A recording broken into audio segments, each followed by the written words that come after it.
Right now, for the first time this year, it is the inaugural 2022 report from the Republican American with Ruth Epstein, who covers our area for the Republican American. You can find Ruth's story, and you can find them at the Republican American itself, home delivery, mail, or, by the way, you can also watch it on the web. rep-am.com. Good morning, Ruth. Happy New Year. And to you, did you stay up to ring in the New Year? No. But I didn't even think I was going to get up to text and call my family, but I did. I got up at about 11 o'clock. I did it early this year. Very good. And then back, I think I was asleep by 11:02. Yeah, we're getting to that point, yes. Because, somehow Ryan Seacrest doesn't do it for me. Nah.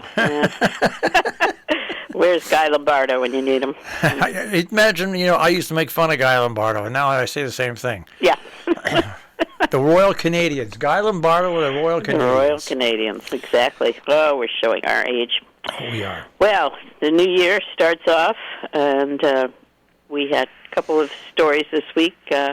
We have a meeting coming up on January 6th, a public hearing with Department of Energy and Environmental Protection because of the tree cutting at Housatonic Meadows.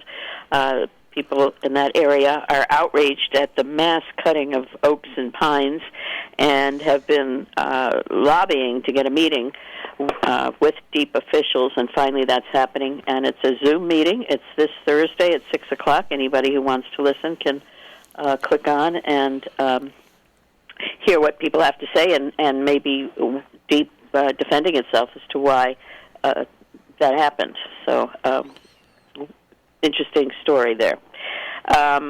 Also, we have a story about Sharon Planning and Zoning coming up with another hearing on a bunch of amendments to the regulations, mainly about cannabis, and they're going to probably look for a moratorium as they research and see how they want to handle it now that marijuana is legal to sell in the state of Connecticut.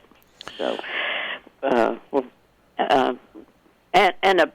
several other things on that hearing, including use of old barns and a bunch of other things. But as we start the new year, Marshall, it starts off again on tonight with our many, many meetings. Salisbury Board of Selectmen, Canaan Board of Selectmen, Region 1. It always starts the weekend, the month, and the year with lots of meetings. And the Falls Village Board of Selectmen have a special meeting this morning, I think, at 9:30. Oh, did it? Yeah. Oh, okay. That's what I have here. That doesn't necessarily mean it's true, but that's what I've typed out. Okay. I wonder if, they've got to talk about new town clerk. I know that's one of the issues. They have decided to go with an appointed town clerk as of January 1st, and they hadn't chosen anybody. At the last meeting, they put it off until the end of the year to make sure they got all the applications in. So we'll have to follow that up.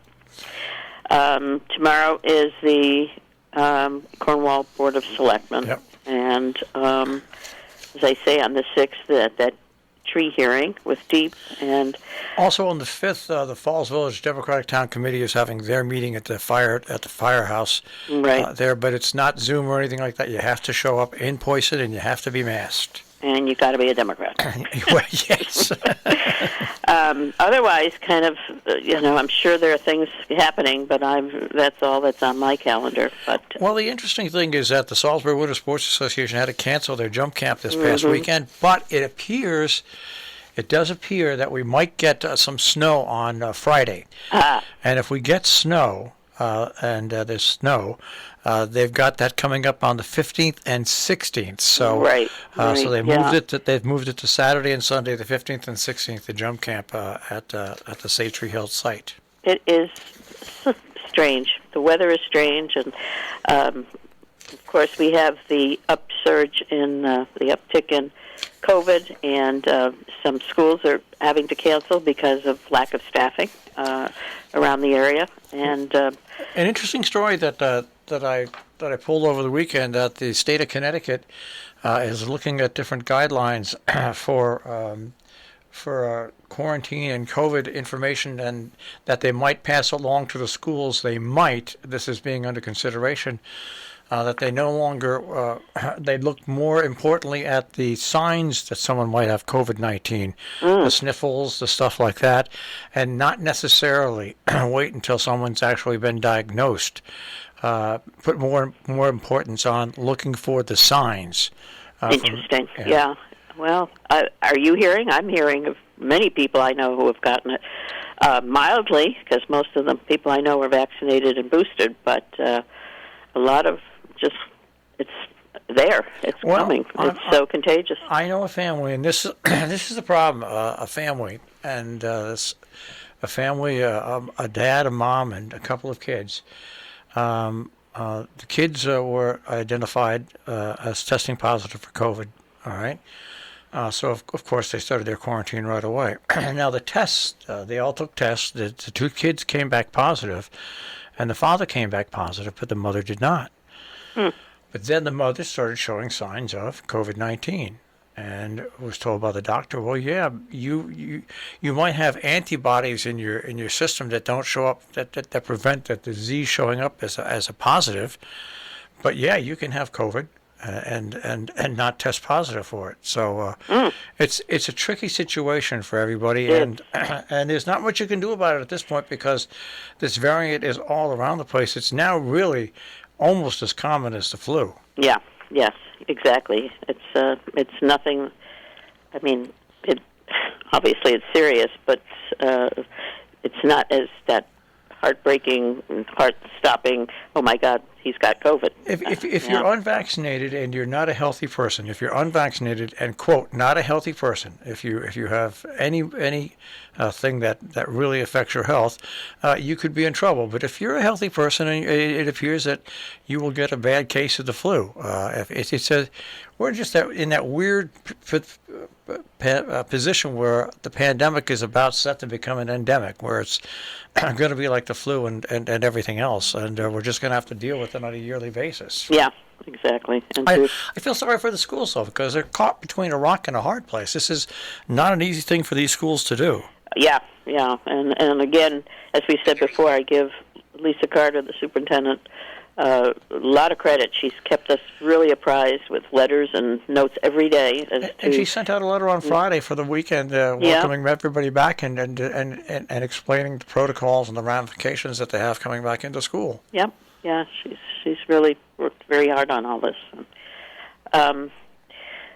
We do have that subdivision here in Kent, that at the Northern Gateway, that was approved by P&Z, and we now have a group appealing that decision. So things have stopped. Any activity there has to be halted, any proposed activity, and so we have a possible, a court case coming down on that one as well. All right. So things to be watching for in 2022 as we look ahead. There's much I'm sure we'll be covering. All right, Ruth, I want you to stay healthy, wealthy, and wise, and we'll speak to you next week. Okay, take care, Marshall. Take care, Ruth. You too. That is Ruth Epstein, of course, from the Republican American with the Republican American Report. You can find Ruth at the Republican American website, rip-am.com, or right here on Robin Hood Radio.